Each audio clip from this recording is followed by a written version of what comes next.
How you guys doing today? It's Anthony Gangi, host of Tier Talk, and got a question sent my way in regards to strip searches because there was a video out there that talks about strip searches and how unprofessional these strip searches are. So, of course, I'm going to do a video to contest that and talk about why those strip searches are needed and how they are now conducted, especially because of PREA standards. So when we get back from our break, let's talk about strip searches. As always, guys, the show is Tier Talk. The show is dedicated to you, you brave men and women that work behind the wall. So please, if you haven't, subscribe, interact, engage, comment, and hit that bell. That bell's going to notify you every time I post up a video. I stand by for our sponsors. I wanted to attend a university that had an intelligence program. I wanted to look at problems different. I wanted to increase my critical thinking abilities. AMU offered those avenues to expand. Obtaining your degree as an adult, you're actually paying yourself and investing in yourself. You can't put a dollar on it, it's priceless. It's something that can never be taken away from you. American Military University. Learn from the leader.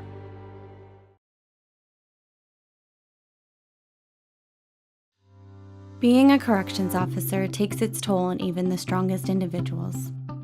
The constant need to perform at the highest level, putting your life at risk in a hostile environment, and the mental scarring of traumatic experiences.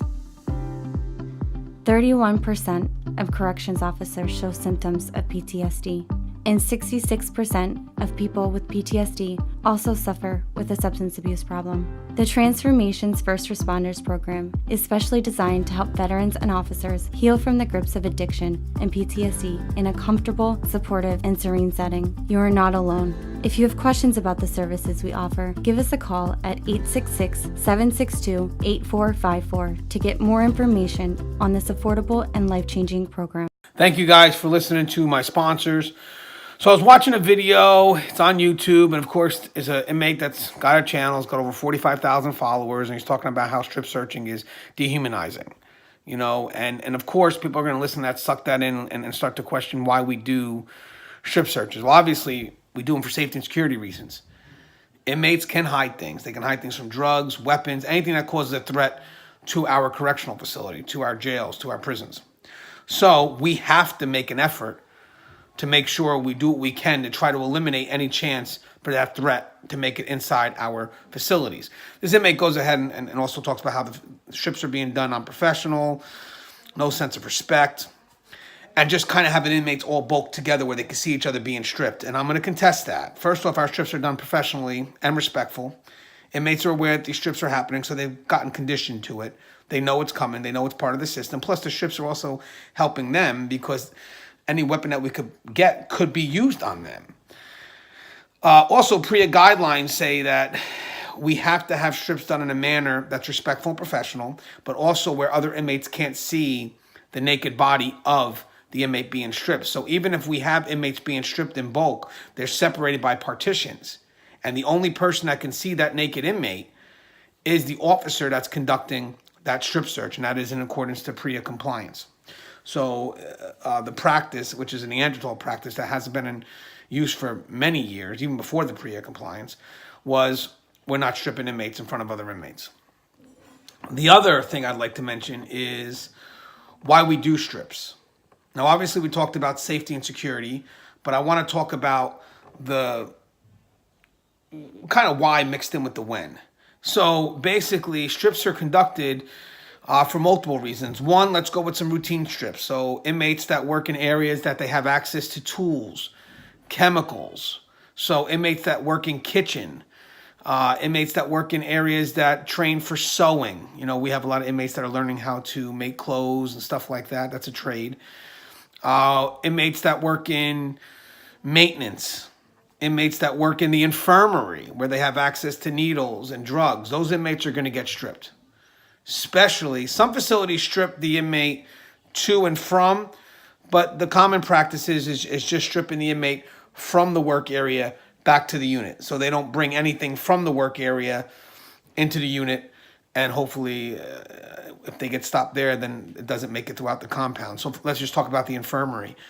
You know, you got to strip inmates, you know, the access that they could get to needles or drugs that we may not catch. I mean, we only have one set of eyes.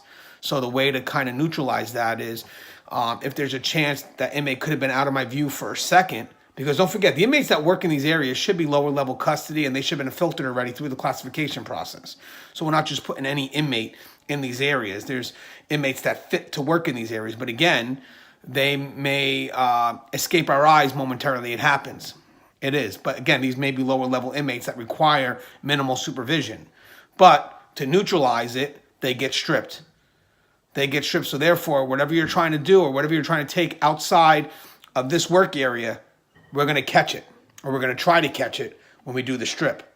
And as I said, the people that work in these areas have been filtered through classification. I actually did a video on job classification so you could see what we tend to look for before we put inmates in these work areas. Same thing with kitchen. We have tools, that inmates need to use to make food, to prep food. So again, when they're leaving the kitchen area, they got to be stripped. They have to be stripped. And again, that's if the inmates leave our eyes just for a second. And that's the key of it all. That's why you want to do strips. If there's a chance the inmate leaves your eyes and they're in a controlled area, well, guess what? That inmate has to be stripped. There's no ifs and buts about it. You also have inmates that may go from lower level to higher level.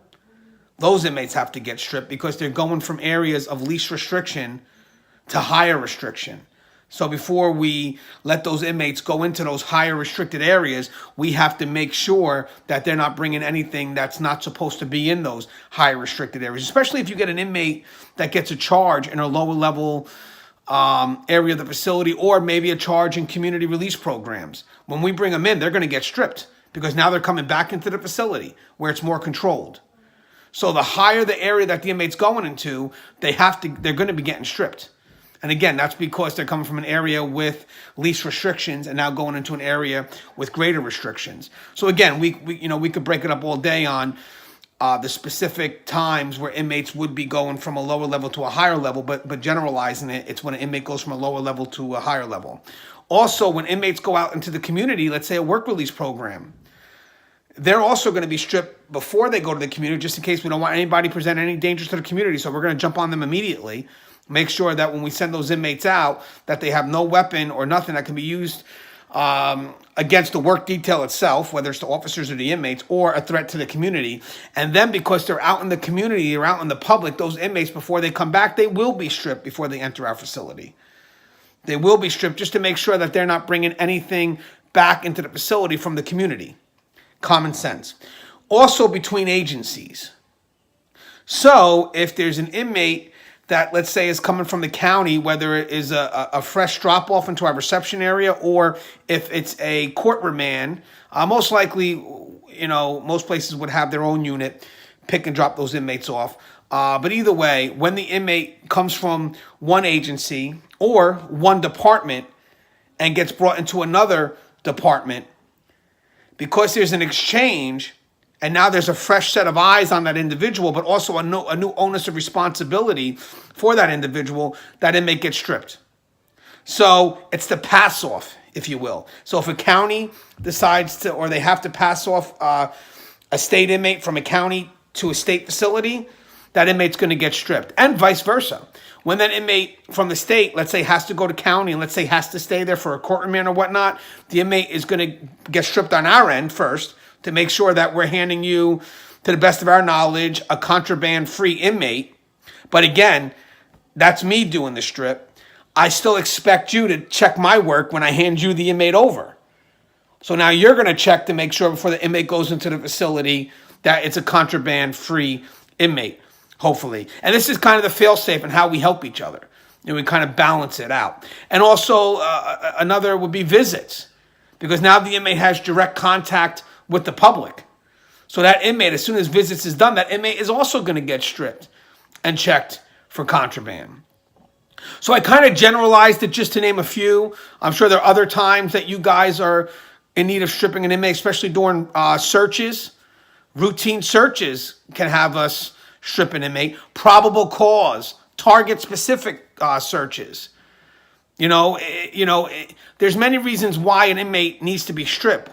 But at all times, the strips are being done for safety and security. So again, please tell us if there's anything I mentioned anything I didn't mention, I apologize, that we should cover. But as always, guys, just want to put it out there because Watched that video and it kind of got me upset, so I wanted to contest it a little bit.